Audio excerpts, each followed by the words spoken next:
আজকে হবে সান্ডার বিরিয়ানি বিরিয়ানি তোমরা সবাই খাইবানি, খাইলে চলে আসো এখনই। এই বছরে আমার কফিল ওরফে আমার আব্বা কোরবানি দিতে পারেনি।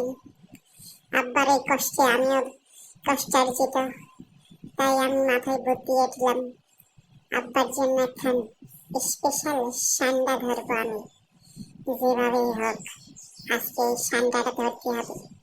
এটাতে আমি সুন্দর মতো করে বিরিয়ানি পাকাইয়া আব্বার আব্বার সামনে উপস্থাপন করব। দেখো আব্বা, তোমার জন্য আমি কত কষ্ট করতেছি। আজকে তোমাকে আমি স্পেশাল বিরিয়ানি খাওয়াবো, জান জীবন ত্যায্য করে দিব আমি আজকে সান্ডা ধরেই ছাড়বো। কাছের বন্ধুরা যে যেখানে আছো আমাকে দেখতেছো, একটা সুপরামর্শ দিয়ে হেল্প করো।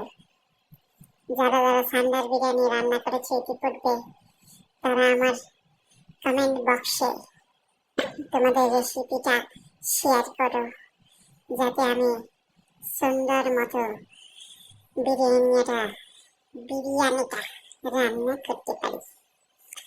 আর যদি তোমরা রান্না করে দিবার চাও সেটাতে আমার কোনো আপত্তি নাই, তাহলে আমি এই সুন্দর সান্ডাটা তোমাদের কাছে পার্সেল করে পাঠাই দেব। তোমরা কি তাতে রাজি আছো?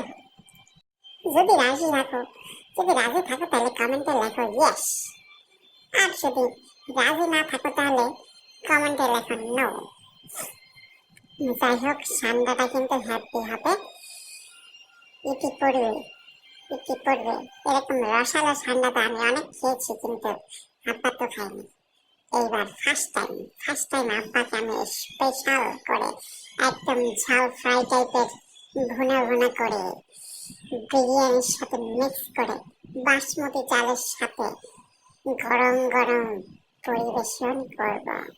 আব্বা, তুমি তো সেই লাকি, আমার মতো একখান পুত্র পেয়েছো। এমন একখান কর্মযোগ্য পুত্র তুমি কি আর পাবা? তোমার ছেলে দেখছো কি শিকারী, যেখান থেকে পারছে সেখান থেকে তোমার জন্য স্পেশাল সান্ডা নিয়ে এসেছে। আজকে হবে সান্ডার বিরিয়ানি বিরিয়ানি হবে সান্ডার বিরিয়ানি। হেই, হবে সান্ডার বিরিয়ানি তোমরা সবাই খাইবানি, খাইলে চলে আসো এখনই। আজকে হবে সান্ডার বিরিয়ানি বিরিয়ানি।